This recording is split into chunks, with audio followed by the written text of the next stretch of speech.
우리가 10월, 11월 두 달 동안 조이풀데이 시즌을 했습니다.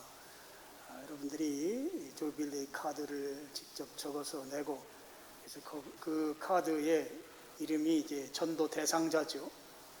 이거는 이제 우리 식 표현이고, 이제 우리가 좀 상대방이 좀 부담스럽지 않게 하기 위해서 이제 게스트라고 표현을 해서 게스트의 이름을 적어서 냈고, 하나로 정리하고 여러분들에게 다 그 조이풀데이 카드를 나눠드렸습니다. 그러고 이제 오늘이 두 달의 마지막 주일입니다. 그동안 여러분이 기도하면서 보이게 보이지 않게 마음의 부담을 가지고 수고하고, 그리고 그분들을 교회 예배로 인도하기 위해서 힘쓰신 것을 제가 정말 축복하고, 또 그렇게 함께 해주신 것에 대해서 감사하다는 말씀을 다시 한번 드립니다. 이제 오늘 마지막 조이풀데이 시즌 11월 마지막 주일인데요.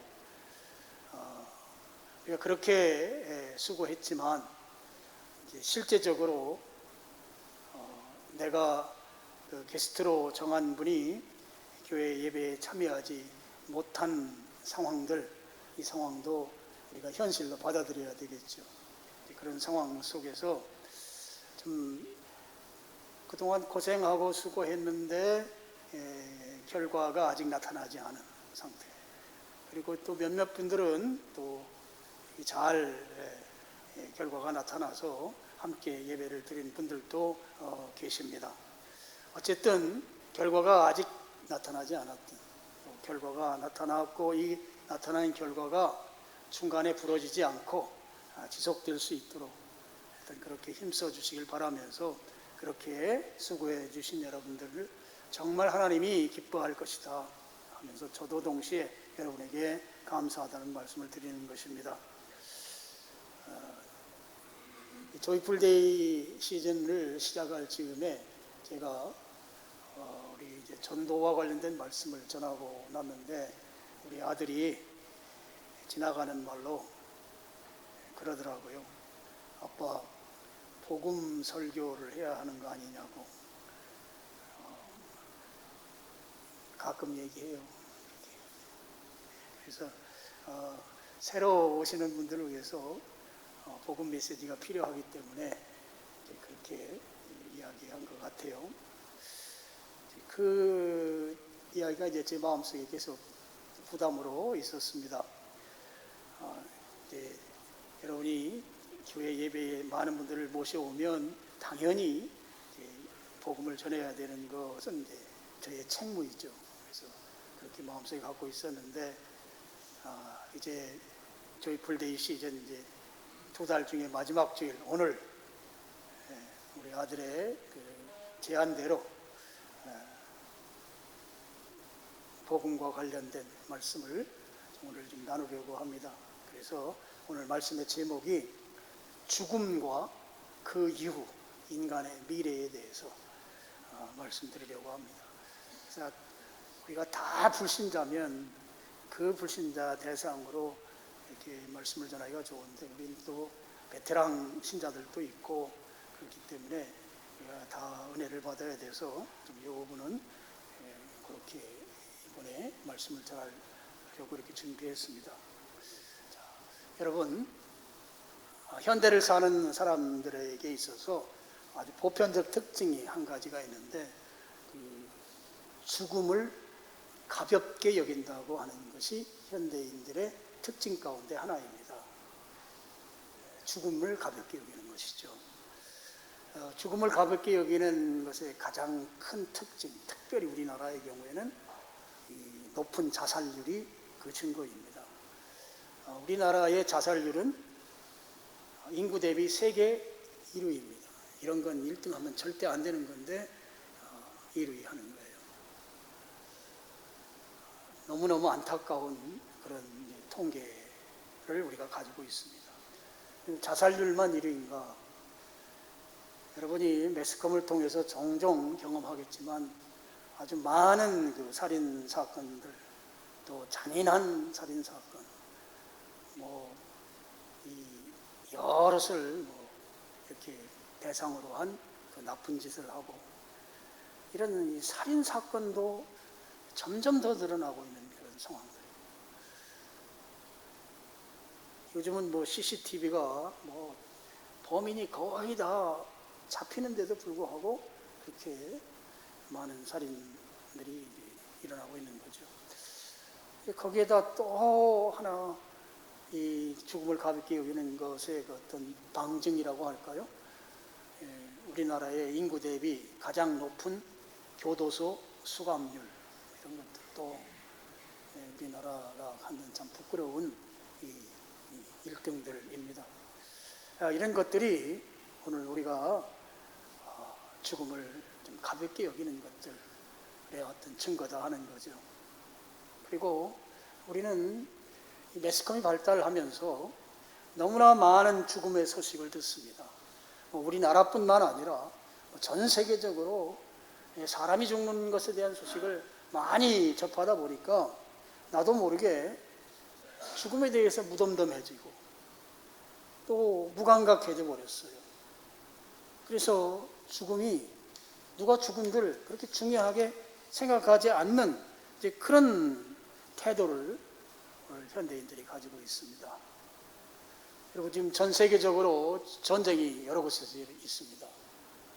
뭐 몇 가운데인지 잘 제가 모르겠어요. 이 우크라이나 전쟁은 아직까지도 계속되고 있어요. 어저께 우리 우크라이나 한재성 선교사님 저한테 연락이 왔는데 자기 자녀들 3명이 다니는 학교가 토요일 날 새벽에 드론을 러시아에서 쏘아가지고 그 학교가 다 박살이 났대요. 새벽이었기 때문에 망정이지, 그렇지 않았으면 그 아이들 많은 인명이 살상될 수 있었던 그런 상황이었다고. 그래서 당분간 학교를 오지 말라고 했다고 하는 문자를 제가 받았습니다. 그러니까 지금 이제 그런 아주 참혹한 상황들이 주변에서 이렇게 들려오고 있습니다. 그리고 어떤 사고가 나도 이건 대형 참사가 아니면 뭐 소식이 들리지 않을 정도로 화재 같은 경우도 뭐 그저께 홍콩에 있는 그 아파트 화재 같은 경우도 수백 명이 죽고 실종되는 그런 일들이 생기고, 비가 와도 지금은 그냥 적당히 오는 것이 아니고 대형 홍수가 돼서 한 도시가 그냥 물에 잠기고 사람들이 죽고 이런 어려움들이 지금 생기고 있습니다. 이렇게 많은 사람들이 죽음에 내몰리고 죽다 보니까 그런 소식을 우리가 계속 접하고 있잖아요. 그러니까 우리 무감각해진 거예요. 죽음에 대한 일종의 불감증 같은 게 있는 것이죠. 그래서 죽음에 대해서 둔감하게 살아가고 있는 것이 오늘 현대인들의 특징이고, 그리고 또 조금만 어려우면 이런 이 둔감성은 아이고 나도 그냥 죽어버리면 끝나는 것이지, 이런 식으로 인생에 대해서 너무 쉽게 포기하려고 하는 그런 경향성도 지금 정말 안 좋은 방향으로 이 민족이 지금 가고 있다 하는 것입니다. 제가 예전에 어떤 자료를 본 적이 있는데요. 미국 같은 경우에 컴퓨터나 SNS나 또는 이 텔레비전에서 아이가 태어나서 14살까지 텔레비전을 보고 또 컴퓨터를 하고 또 SNS를 통해서 그 살인 장면, 죽이는 장면을 14살 때까지 2만 번 이상을 본다는 거예요. 2만 번 이상. 영상으로. 2만 번 이상을 그 어린 시기에 사람 죽이는 것, 사람 죽는 모습을 그냥, 우리나라 같은 경우는 좀 이렇게 험하면은 이렇게 처리해가지고 잘 못 보게 하잖아요. 미국은 또 그런 거 잘 안 하니까 그런 걸 이제 눈으로 아주 실감나게 보는 거죠. 그렇고 그들이 이제 자라다 보니까 저는 그 기사를 한번 보면서 그런 생각이 했어요. 미국이 이렇게 빈번하게 총격 사건이 있는 거는 이렇게 영상 매체들을 통해서 어린 시절에 내가 동의하지 않았지만 이런 일이 있을 수 있다고 하는 것에 대해서 그냥 자연학습, 학습된 거죠. 생명경시, 이 죽음에 대해서 가볍게 여기는 이 것들이 너무너무 익숙해져 있는 그런 사람들. 지금도 미국은 웬만하면 다 총 쏴서 죽이려고 하고, 얼마 전에도 미국에 뭐 총을 쏴가지고 뭐 정치인을 죽이려고 하고 막 이런 것들이 뭐 너무 쉽게 일어나는 것입니다. 물론 미국은 개인이 총을 소유할 수가 있습니다. 법으로. 우리나라하고는 다르지만, 그래서 조금은 더 그런 일이 일어날 확률이 높지만, 어쨌든 그들은 어려서 그 많은 이 살상 현상을 눈으로 보면서 학습하고 그 익숙해져서 결국은 성인기에 좋지 못한 방향에서 그것들이 드러나고 있다 하는 생각을 제가 해본 적이 있습니다. 여러분, 우리가 살아가면서 우리의 현실이 아무리 고단하고 힘들고 어렵더라도 우리는 그리스도인입니다. 또 그리스도인이 되어야 될 사람들입니다. 예수님을 믿어야 될 사람들입니다. 신앙생활을 잘 해야 될 사람들입니다. 그러면 우리가 반드시 한 번은 짚고 넘어가야 될 것이 바로 이 죽음의 문제입니다. 가볍게 여기고 그냥 넘어가는 것이 아니고, 아이고, 나 지금 먹고 살기도 힘든데 뭐 그런 것까지 생각하면서 살려고 하냐. 그게 아니라 우리는 이 영혼의 세계를 눈앞에 두고 그 세계를 바라보며 살기 때문에 지금 힘들더라도 내가 신자의 삶을 살고자 한다고 하면 반드시 죽음의 문제는 깊이 숙고해야 할 신앙의 중요한 과제 주제이다 하는 것이죠. 왜 그런가? 히브리서 9장 27절을 보면 이런 말씀이 있어요. 한 번 죽는 거 사람에게 정해진 거요. 맞지요? 한 번 죽는 것은, 우리 심장이 박동하다 멈추는 것은 모든 사람 공평해요. 다만 순서는 달라요.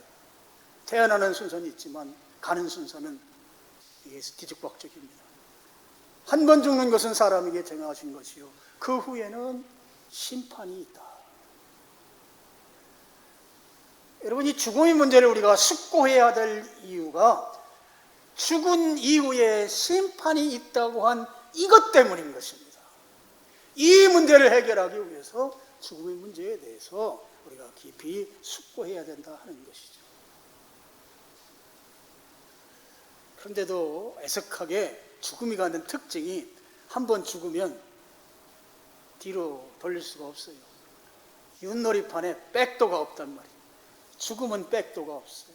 뒤로 돌릴 수가 없습니다.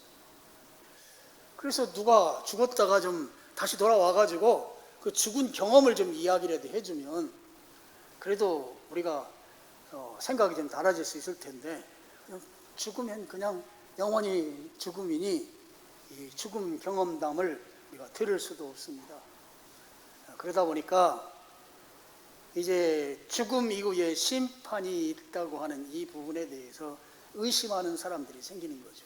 왜냐하면 그런 게 있다고 하는 뭐 증거도 없고 그냥 말만 있을 뿐이지 경험했다고 하는 사람도 없으니 의심하는 사람들, 특히 신앙에 대해서 부정적인 사람들, 그런 사람들은 야, 왜 어떻게 심판이 있는지 어떻게 우리가 알 수 있느냐, 우리 질문하는 거예요. 너 직접 확인해 봤느냐? 목사 같은 저 같은 사람이 묻기 딱 좋잖아요. 죽은 다음에 심판이 있는 걸 어떻게 알 수 있습니까? 목사님은 확인해 봤습니까? 할 말이 없는 거예요. 그래서 그렇게 말하면서 그들은 믿지 않으려고 합니다. 저는요, 이 믿지 않으려고 하는 이분들에게 그 17세기 프랑스의 아주 대단한 수학자입니다. 수학자 파스칼이라고 하는 이 사람의 확률 이론을 좀 말씀드리겠습니다. 이 파스칼은 이 수학의 대가인데요, 확률이라는 것을 처음으로 이 땅에 소개한 분이에요. 아주 탁월한 수학자이고 신실한 그리스도인입니다. 그리고 이분이 쓴 책 가운데 유명한 책이 있어요. 팡세라고 하는 책이 있어요. 팡세. 여러분 처녀 때, 총각 때 팡세 안 읽어본 사람 없죠? 예, 없군요. 예, 팡세란 말이 생각이란 말이에요. 생각. 프랑스 말이에요. 생각. 그래서 인간은 생각하는 갈대. 이런 걸 누가 말했겠어요? 생각 들어갔으니까. 파스칼이 말했어요. 자, 이 확률 이론을 제가 설명할게요. 자, 죽음 이후에 두 가지 선택지가 있어요. 성경이 말하는 대로 심판이 있거나 아니면 성경이 틀려서 심판이 없거나. 죽음 이후에 우리 인간에게는 두 가지 선택지, 심판이 있거나 없거나, 이 두 가지의 선택지만 있습니다. 실제로 그렇죠. 죽은 다음에 사람이 한 번 죽는 건 사람에게 정해진 거요. 그 다음에는 심판이 있다라고 했는데 심판이 실제적으로 성경 말씀대로 있거나 아니면 없거나 둘 중에 한 가지가 우리 죽은 다음에 우리 앞에 올 겁니다. 그러면 심판이 있다고 믿고 그 심판을 대비해서 삶을 사는 것이 맞는가? 아니면 심판이 없다고 생각하고 자기 마음대로 그냥 막 사는 것이 맞는가? 어떻게 살 것인가? 이제 파스칼이 하는 질문이죠. 이 파스칼 시대에 17세기인데 그때 이제 내기하는 거죠. 도박 게임. 우리 뭐 사다리 타기 하고 뭐 이렇게 물컵 3개 엎어놓고 막 이렇게 왔다 갔다 하고 애들은 가라 아이고 하고 하는 거 그런 비슷한 내기하는 게 이제 당시 유행했다고 그래요. 그 도박에 대해서 이 도박사들 이야기를 이제 파스칼이 합니다. 자, 이 도박하는 사람들은 자기가 돈을 걸 때 자기가 가장 많이 딸 수 있는, 그러니까 확률이 가장 높은데, 확률이라는 용어가 여기서 나와요. 확률이 가장 높은데, 내가 생각할 때 확률이 가장 높은 데다가 내기를 건다. 그럼 자, 죽은 후에 심판이 있다, 심판이 없다, 둘 중에 어디에 내기를 거는 것이 확률이 높으냐 했을 때 파스칼은 거침없이 말합니다.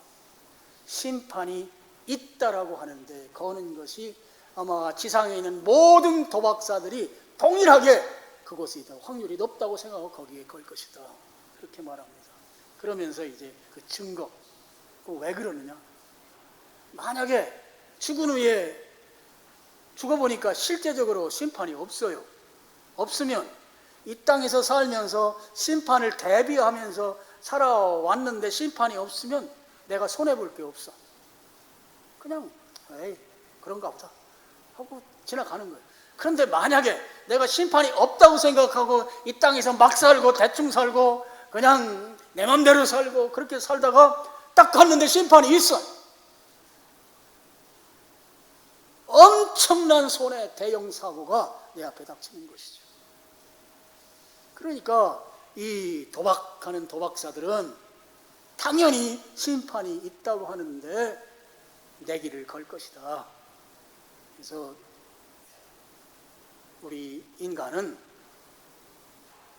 심판이 있다고 하는 것을 동의해야 맞다. 이렇게 파스칼이 성경을 중심으로 하지 않고 논리를 중심으로 해서 그렇게 하나님도 증명하고 예수님을 믿어야 될 근거도 설명하고 이렇게 설명했던 아주 훌륭한 그런 분입니다. 우리 성경 밖에서도 심판이 있다고 하는 것에 동그라미를 친다는 거예요. 자, 그러면 성경은 그럼 어떻게 말씀하는가? 성경은 분명하게 죽음 이후에 심판이 있다고 말씀하고 있습니다. 자, 그러면 이 심판이라는 게 뭐냐 하는 거예요. 심판은 이 재판이잖아요. 재판. 기준이 있어야 합니다. 오늘날로 따지면 법이 있어야 돼요. 법. 그럼 이 심판은 하나님의 심판인데, 하나님의 심판의 기준을 뭐라고 말하는가 하면 의라고 말해요. 의, righteousness, 의. 그럼 이 의라는 것을 다른 말로 바꾸면 예수 그리스도입니다. 예수 그리스도가 의이고 예수 그리스도가 하나님의 심판의 기준이에요. 그럼 예수 그리스도는 어떤 분이신가? 영원한 생명을 소유한 분이십니다. 예수님은 영원한 생명이십니다. 그래서 이 영원한 생명이 기준이에요. 이 기준에 따라서 서로 나누는 것을 심판이라고 불러요. 하나님의 심판은 둘밖에 없어요. 이 기준에 따라서 기준에 드는 쪽과 기준을 벗어나는 쪽, 그러니까 예수 그리스도의 생명 쪽과 예수 그리스도의 생명 없는 쪽 둘로 딱 나뉘는 것이죠. 이게 둘로 분리하는 이 일이 죽음 다음에 있다 하는 거예요. 한 번 죽는 것은 사람에게 정한 거지만 그 외에는 반드시 심판이 있다, 반드시 둘로 나누는 이 분리의 과정이 있다 하는 것입니다. 그 기준은 예수 그리스도, 생명이신 예수 그리스도, 그 예수 그리스도를 기준으로 해서 나눈다 하는 것입니다. 자, 그렇게 나누는 것에 대해서 요한복음 5장 29절 스크린 보시고 우리 같이 읽겠습니다. 뭐라고 설명하는가? 시작.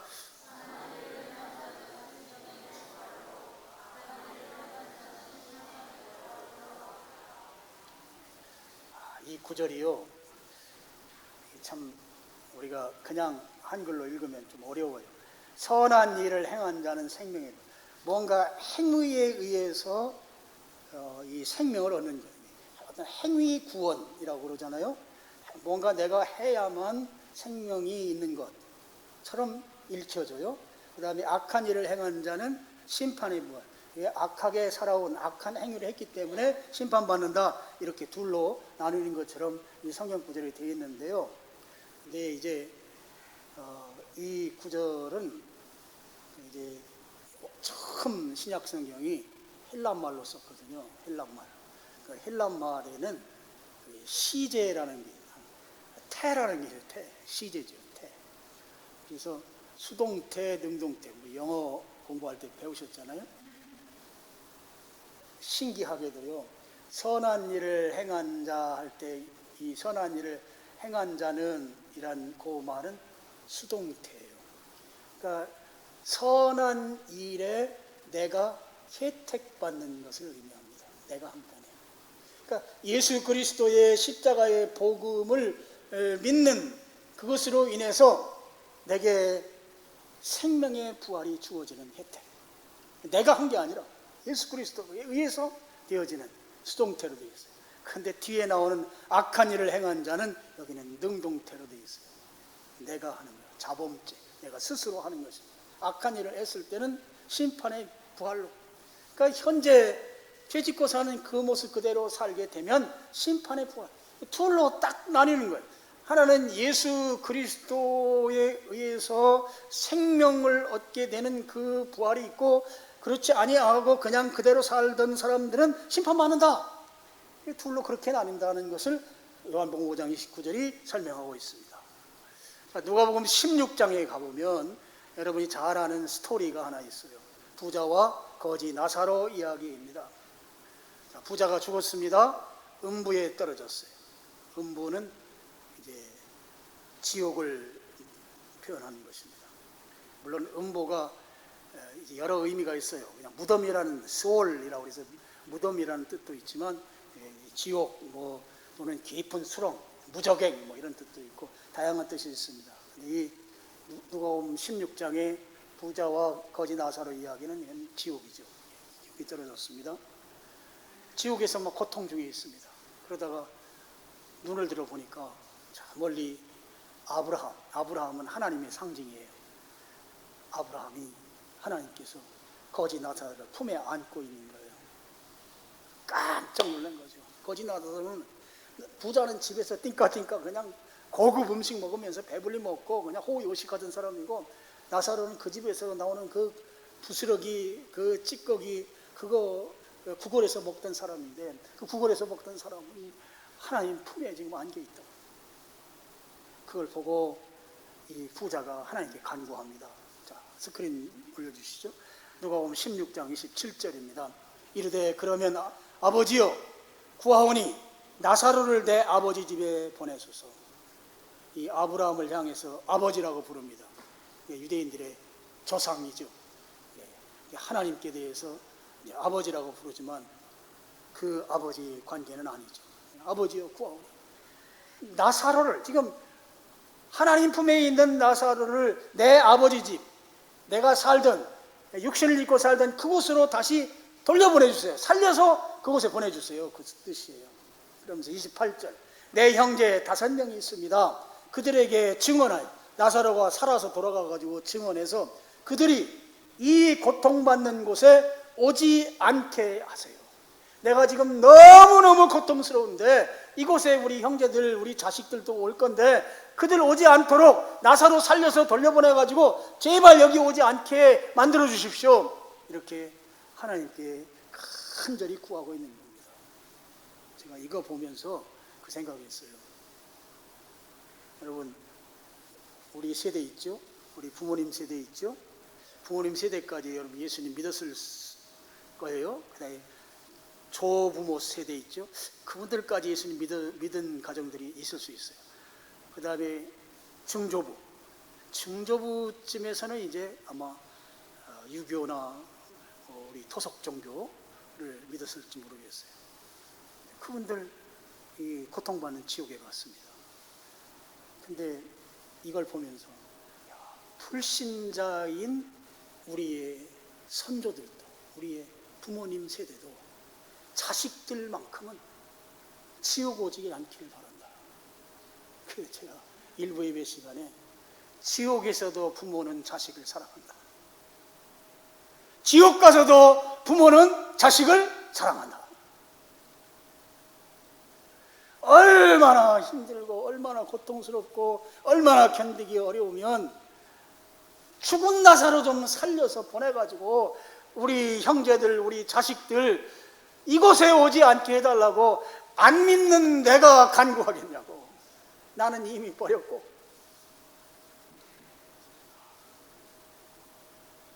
부모님의 사랑이 그렇게 큰 거예요.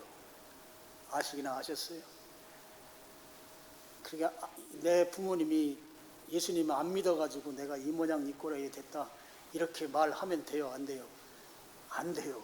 지금 그분들이 나 있는데 오지 않도록 해달라고 지금 그렇게 강구하고 있다고요. 이 말씀에 의하면. 그랬을 때 하나님께서 말합니다. 29절, 아브라함이 이르되, 아브라함은 하나님의 상징이죠. 아브라함이 이르되 그들에게 모세와 선지자들이 있으니 그들에게 들을지니라. 모세와 선지자는 구약 성경을 말합니다. 구약 성경. 모세는 창세기부터 신명기까지, 선지자는 그 나머지 구약 성경들. 여기 이제 시가서라고 하는 게 표현이 되지만 여기는 생략이 되죠. 그래서 성경 말씀이 이미 구원받는 길을 제시하고 있으니 그거 믿으면 된다. 나사로 살려보낼 필요 없다. 하나님께서 말씀하신 거죠. 그랬더니 이 부자가 다시 또 부탁하는 거예요. 아무리 그래도 그렇죠. 죽었다가 살아나서 막 기적 같은 일이 일어나서 이 나사로가 와가지고 막 회개하라고 하면 우리 형제들이 잘 듣지 않겠습니까? 듣고 정신 차려서 하나님 품으로 가지 않겠습니까? 기적을 보면 확실히 믿지 않겠냐고, 좀 제발 나사로 살려보내달라고 그렇게 하나님께 다시 간청을 해요. 그랬을 때 하나님께서 또 말합니다. 31절 같이 읽습니다. 시작.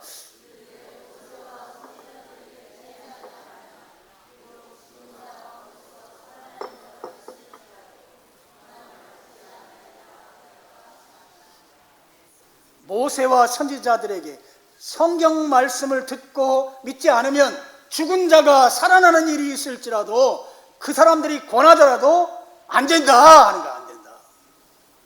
하나님 말씀입니다. 별 수를 써도 예수님 믿는 거 말씀에 의해서 되는 것이다. 이렇게 명확하게 지금 이 말씀의 능력을 말하고 있는 것입니다. 여러분, 우리는 언젠가는 죽어요. 근데 죽되 너무 일찍 돌아가시면 안 돼요. 예배당 그 자리 다른 사람이 확실히 내 대신에 와서 앉을 수 있을 때까지 사시다가 가셔야 돼요. 아멘. 그 빈자리로 남겨놓고 가면 내가 쫓아갈 거예요. 아셨어요? 지금 빈자리가 너무 많은데 이게 다 남겨놓고 그냥 갔어요. 안 돼. 모든 인간은 죽습니다. 그리고 가는 행선지는 두 곳밖에 없어요. 천국과 지옥입니다. 우리는 그러면 이 죽음 이후에 가게 될 천국, 오늘 우리가 본문을 통해서 어떤 것인가 간단하게 말씀드리고 말씀을 정리하겠습니다. 자, 15절, 요한계시록 7장 15절. 그러므로 그들이 하나님의 보좌 앞에 있고, 여기 그들은 바로 우리들을 말하죠. 우리 그리스도인들, 예수님 믿은 사람들, 그들이 하나님의 보좌 앞에 있고, 하나님의 보좌 앞에 있다는 것은 하나님 앞에 있다는 거죠. 또 그의 성전에서 밤낮 하나님을 섬기매, 밤에만 섬기매, 낮에만 섬기매가 아니에요. 밤낮 하나님을 섬긴다. 이 섬긴다는 말이 예배드린다는 말이에요. 헬라 말로 예배드려. 여러분, 천국 가면 우리는 밤낮 뭐해요? 하나님께 예배드려요. 예배. 그래서 천국은 예배드리는 곳입니다. 천국은 성전입니다. 성전. 천국 성전 모델이 구약 성경에 있어요. 구약 성경에 모세가 만든 성막이 있잖아요. 성막 중에 지성소라고 있어요. Holy of Holies. 그것이 정육각형이에요. 정육면체, 주사위. 천국의 모습이, 요한계시록에 그려지는 천국의 모습이 정육각형입니다. 그래서 문이 12개씩 있어요. 12개. 3개씩. 정육면체. 그리고 에스겔 때의 그 환상으로 보는 성전이 있어요. 환상. 그건 이제 형상화가 되지 않은 성전. 이 성전이 바로 요한계시록에 나오는 하늘 성전입니다. 하늘은 성전입니다. 하늘 성전. 그 중간에 보좌가 있는 것이죠. 그리고 천국에서 또 뭐 하는가? 16절. 그들이 다시는 줄이지도 아니하고 목마르지도 아니하고. 여러분, 이 땅에 살면서 경제적으로 힘들고 배고프고 사는 거 팍팍하고 했던 거 절대 천국에는 없다. 해나 아무 뜨거운 기운에 상하지도 아니하고. 이건 외부적으로 오는 그 어떤 이 곤란한 상황들이죠. 외부로부터 오는 어떤 그 어려움도 다 없는 곳이다. 17절. 이는 보좌 가운데 계신 어린 양이 그들의 목자가 되사 생명수 샘으로 인도하시고, 보좌 가운데 하나님이 계시고 동시에 예수님이 계셔요. 예수님과 하나님은 삼위일체, 동체 하나님이세요. 같이 계시는 거예요. 같이 계신 어린 양이 우리의 목자가 되신 거예요. 그래서 어디로 인도하는가 하면 생명수 샘, 생명수, 영원히 죽지 않는 샘으로 우리를 인도하신다. 그러면 우리는 그 생명수 샘에서 만족한 삶을 사는 거예요. 안식의 삶을 사는 것이죠. 행복한 삶을 사는 거예요. 예수님이 우리의 영원한 목자가 되셔서 우리를 인도하시기 때문에 우리는 천국에서 정말 안식의 삶을 누릴 수 있다는 것입니다. 그리고 17절 말미에 하나님께서 그들의 눈에서 모든 눈물을 씻어주실 것임이라. 이게 무슨 얘기인가 하면요, 눈에서 눈물을 씻어주신다고 하는 것은 하나님이 억울한 일 당한 거, 원수 갚을 일, 속상한 일, 하나님이 대신 다 처리해 주신다. 아멘. 그래, 여러분 이렇게 살면서 누가 돈 꿔가갖고 안 갚잖아요. 그럼 하나님한테 맞을 거다 속으로 생각하고 웃으면서 넘기셔요. 그래야 내가 암에 안 걸려 오래 살아. 그렇게 하세요. 그리고 누가 나를 그렇게 미워해. 그래, 너 미워해라. 나는 너를 사랑할게. 하면서 사랑이 도저히 안 돼. 하나님, 저 사랑 안 되는데 사랑할 수 있는 마음 주세요. 그래서 사랑하면 그 미워하던 그 사람 하나님이 와가지고 밤에 잘 때 꿀밤 줄 거예요. 하나님이 다 원수 갚아줘요. 하나님이 다 내 억울한 거 풀어주는 거예요. 하나님이 내가 가지고 있던 그 문제 하나님이 다 해결해 주신다는 것입니다. 내 눈에 눈물을 닦아주신다는 것은 하나님이 모든 문제를 다 해결해 주신다. 얼마나 평안해요. 얼마나 평안해요. 이 하나님 안 믿으시겠습니까? 이 주님을 여러분 신뢰하지 않겠습니까? 우리 모든 그리스도인의 행선지는 천국입니다. 그렇지만 심판의 대상인 불신자들의 행선지는 어디냐? 지옥이란 말이에요. 마태복음에 보면 지옥을 이렇게 설명하고 있습니다. 바깥 어두운데, 바깥이라고 하는 건 기준을 넘어섰다는 거예요. 하나님의 기준, 하나님의 심판의 기준을 넘어선 바깥, 그곳은 어두운 곳이다. 죄가 있는 곳, 사탄이 주관하는 곳, 그 어두운 곳에 내던져지리라. 여러분, 이 달란트 비유에 나오는 표현입니다. 여러분, 여기 17절을 보면 우리를 생명수 샘으로 어린 양 예수님께서 인도하시잖아요. 인도. 이렇게 데리고 가잖아요. 잘 지켜주시잖아요. 그런데 지옥에 떨어지는 사람은 그냥 내던져버리는 거예요. 내던져. 바깥 어두운데 내던지리라. 거기서 슬피 울며 이를 갈미 있으리라. 슬피 우는 건 왜 슬피 우는가? 내가 그동안 유익태 목사님이 그렇게 복음에 대해서 설교하고 예수님 믿으라고 설교했는데 그거 안 믿고 뺀질뺀질하고 심지어 막 전도와 관련된 책도 쓰고 전도 훈련도 하고 그렇게 막 그 양반 밤잠도 못 자고 했는데 그거 좀 신경 써서 한 번만 관심 가졌으면 그때 내가 왜 관심 안 가졌을까 하면서 후회하는 눈물이에요. 슬피 우는 거예요. 왜 기회가 그렇게 많았건만 내가 왜 예수님 안 믿었나? 일을 간다는 것은 너무너무 그 상황이 고통스럽다는 것입니다. 너무너무 힘들다. 그래서 일을 가는 거예요. 견딜 수 없다고 하는 표현이 맞을 거예요. 견딜 수 없는 고통만 있는 곳이 바로 지옥입니다.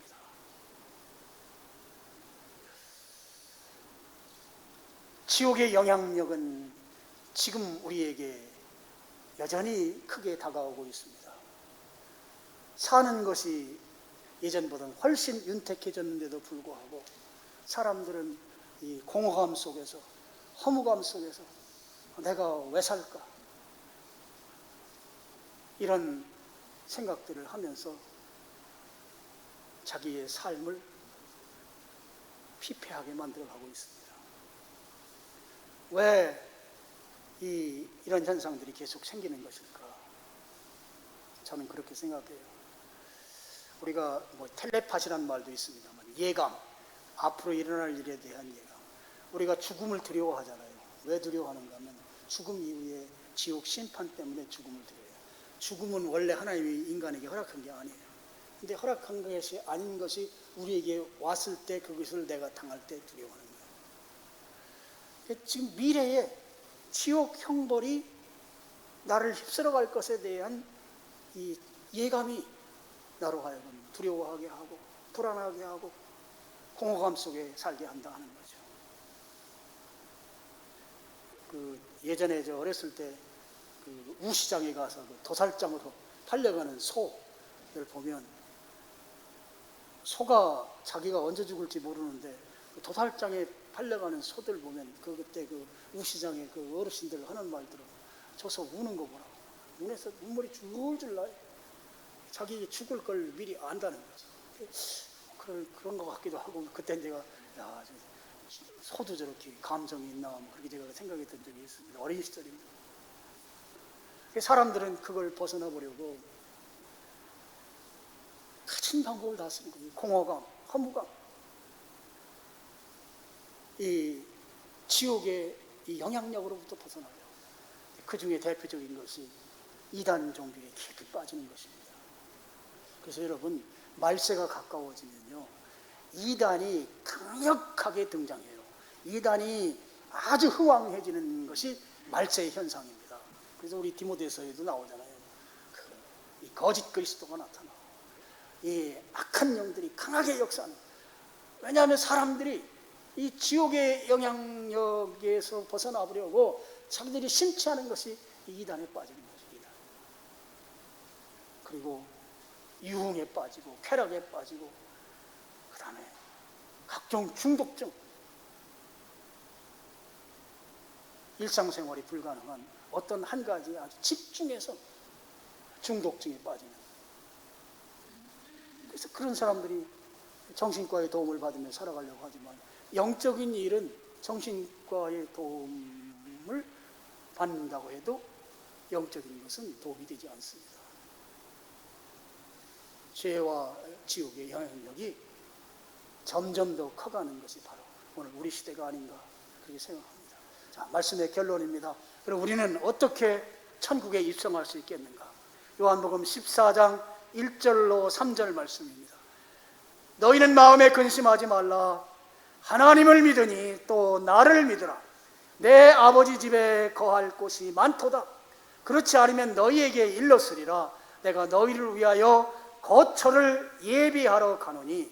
3절 같이 읽습니다. 가서 너희를 위하여 거처를 예비하면 내가 다시 와서 너희를 내게로 영접하여 나 있는 곳에 너희도 있게 하리라. 여러분, 천국 가려면 하나님을 믿고 예수님을 믿어야 합니다. 예수님을 믿어야 죽지 않고 영원히 천국에서 살 수 있습니다. 예수 그리스도의 십자가의 죽으심을 통해서 내 죄가 용서함 받았다는 것을 믿고, 예수님이 무덤에 사흘 계셨어요. 사흘 계시고 다시 부활하셨습니다. 부활하신 것은 죽음을 이기신 거예요. 죽음을 이기신 거예요. 그리고 부활하심으로 인해서 내 죄를 용서해 주셨다고 하는 것을 입증시키신 거예요. 그렇게 해서 예수님은 영원한 생명, 죽지 않는 생명으로 우리에게 은혜를 주시고 구원을 주신 것입니다. 예수님을 믿는 데는 조건이 없습니다. 나이도 조건이 없고, 피부색도 또 경제적인 유무도 아무 조건이 없습니다. 다만 한 가지, 우리가 복음을 들었을 때 마음 문을 열고 예수님을 내 인격, 내 인생의 주님으로 모시면 되는 거예요. 여러분, 신앙생활은 이 싸움이에요. 내 인생의 주인은 나. Let it be. 내버려 둬. 내 문대로 살 거야. 내 인생의 주인은 예수님. 나는 그분의 종, 그분을 따르는 자, 팔로워. 이 싸움이 신앙생활이에요. 예수님을 믿는다고 하는 것은 바로 예수님을 내 인격과 내 삶의 주님으로 모시는 거예요. 주인, 오너십, 주님, 로드십으로 모시는 거예요. 그렇게 모시고 그렇게 고백하고 교회로 모여서 함께 예배 드리면서 살면 우리는 다 천국 백성이 되는 것입니다. 그래서 모두 오늘 2부 예배에 참석한 여러분들 모두 천국에 입성하셔서, 천국에 가면 두 가지 일이 있어요. 밤낮 하나님께 예배하는 일, 그 다음에 어린 양 예수님이 생명수 샘물로 우리를 인도하셔서 만족한 삶을 살게 하는 일, 그리고 하나님께서 우리의 눈물을 씻어주시는, 우리의 모든 문제를 해결해 주시는, 마음의 평안을 주시는 그 누림을 누릴 수 있는 여러분 되시기를 주님의 이름으로 축원합니다. 축원합니다. 네, 기도하겠습니다. 아버지 하나님 감사합니다.